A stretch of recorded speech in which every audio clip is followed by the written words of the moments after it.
درود و سلام کی بات ہو رہی تھی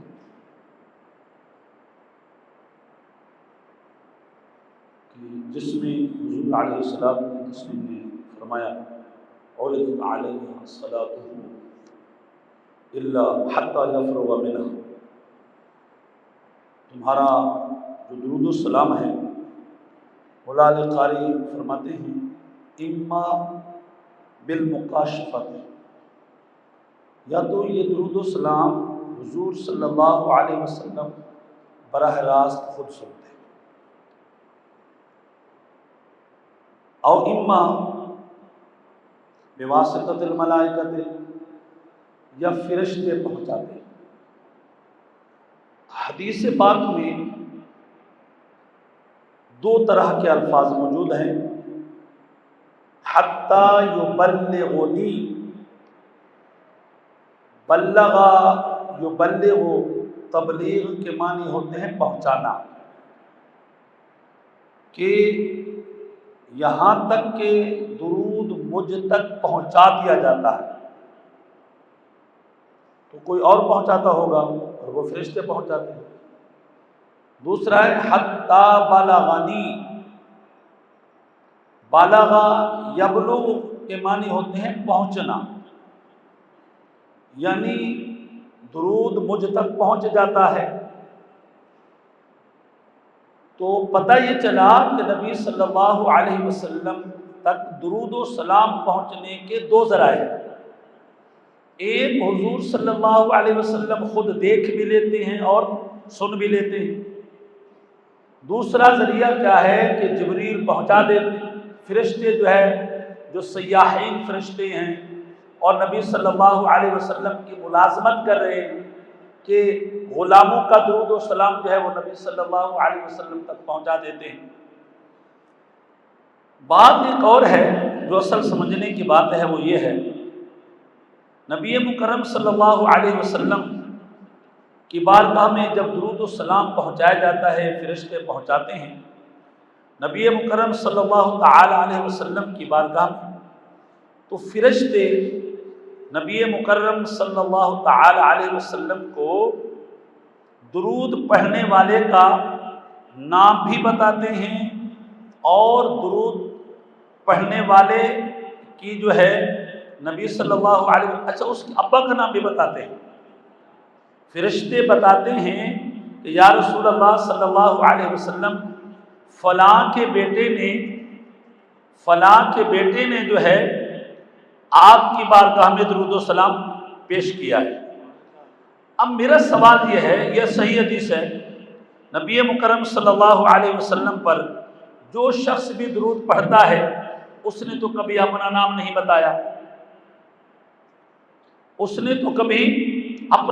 بتایا، یہ صحیح حدیث ہے، ان للہ تعالی ملکا اعطاہ اسماء الخلائق کلہا، اللہ تبارک و تعالی نے ایک ایسا فرشتہ ہے جس کو اللہ نے دنیا بھر کے لوگوں کے بولی سننے کی طاقت دی ہے، دنیا بھر کی بولی ایک فرشتہ سنتا ہے۔ ظاہر ہے جو درود و سلام پڑھا جاتا ہے وہ مختلف صیغوں میں پڑھا جاتا ہے، لوگ اردو میں بھی پڑھ لیتے ہیں، لوگ عربی میں بھی پڑھ لیتے ہیں، ویسے درود و سلام کے الفاظ تو عربی میں ہیں۔ وَهُوَ قَائِمٌ عَلَىٰ قَبْرِي، فرمایا وہ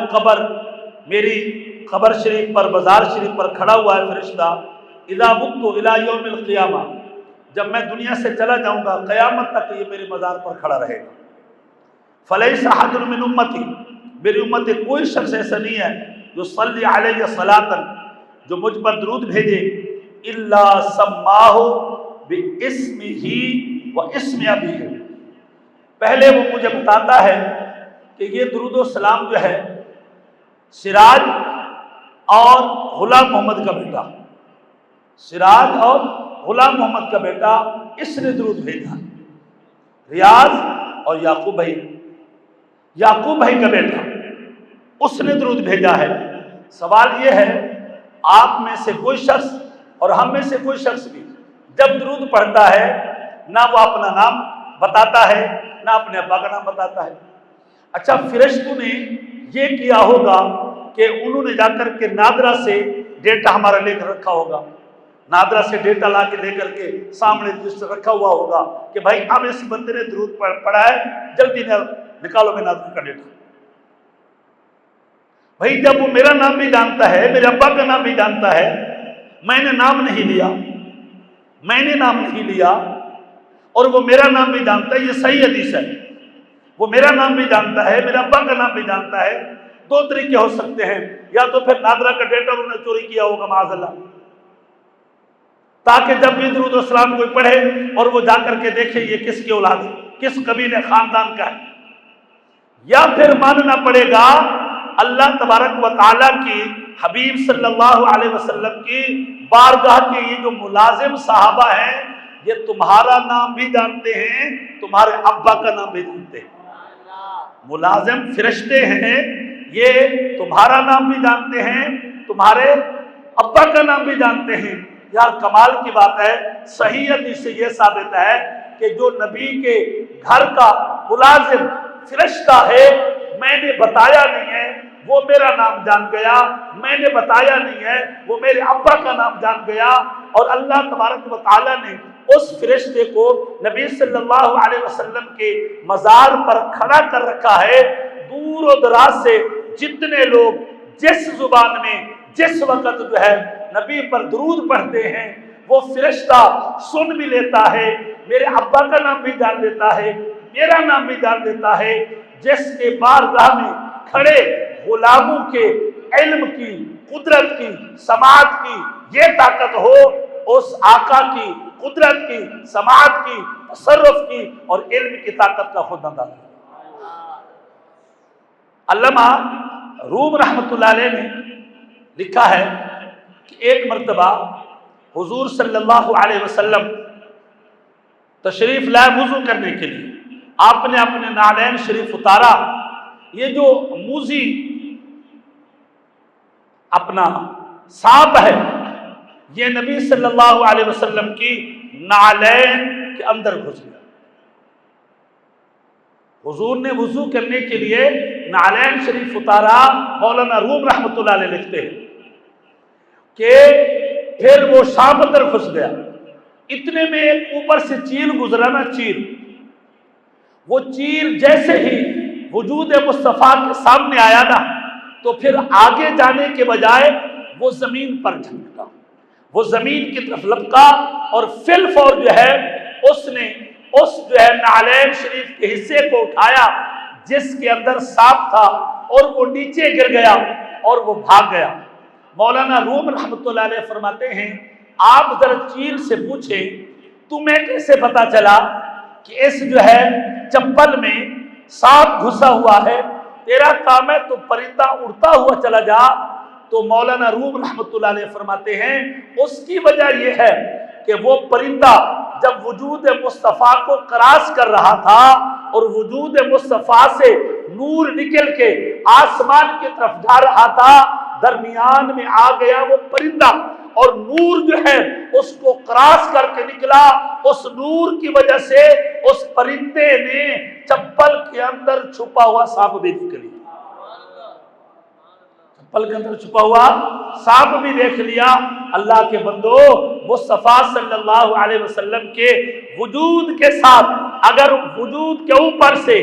پرندے گزرنے لگے اور پرندوں میں نور مصطفیٰ سرایت کر جائے اور ان کو زمین و آسمان کی ہر شے نظر آنے لگے تو مجھے بتائے وجود مصطفیٰ میں جو اللہ نے نور بسا رکھا ہے، وجود مصطفیٰ میں جو اللہ نے اپنی رافت بسا رکھی ہے، وجود مصطفیٰ نے اللہ نے رحمت بسا رکھی ہے، اس کا اندازہ آپ لگا ہی نہیں سکتے۔ میرے دوستو، اللہ تبارک و تعالیٰ کے حبیب صلی اللہ علیہ وسلم نے فرمایا وہ مجھ پر درود پڑھتا ہے، درود بھیجتا ہے اور وہ یہ کہتا ہے قال یا محمد صلی علیکا فلان قضا و قضا، اے محبوب فلاں اور فلاں کے بیٹے نے اتنی مرتبہ جو ہے آپ پر درود بھیجا ہے۔ حضور علیہ الصلوۃ والتسلیم فرماتے ہیں فیصلی الرب عز وجل علی ذلک الرجل بکل واحدۃ عشرہ، فرمایا میرا رب مجھ سے اتنی محبت کرتا ہے جو مجھ پر ایک مرتبہ درود بھیجے اللہ اس پر 10 مرتبہ رحمت نازل فرمائے۔ اللہ تعالی ہمارا درس قبول فرمائے۔ السلام علیکم۔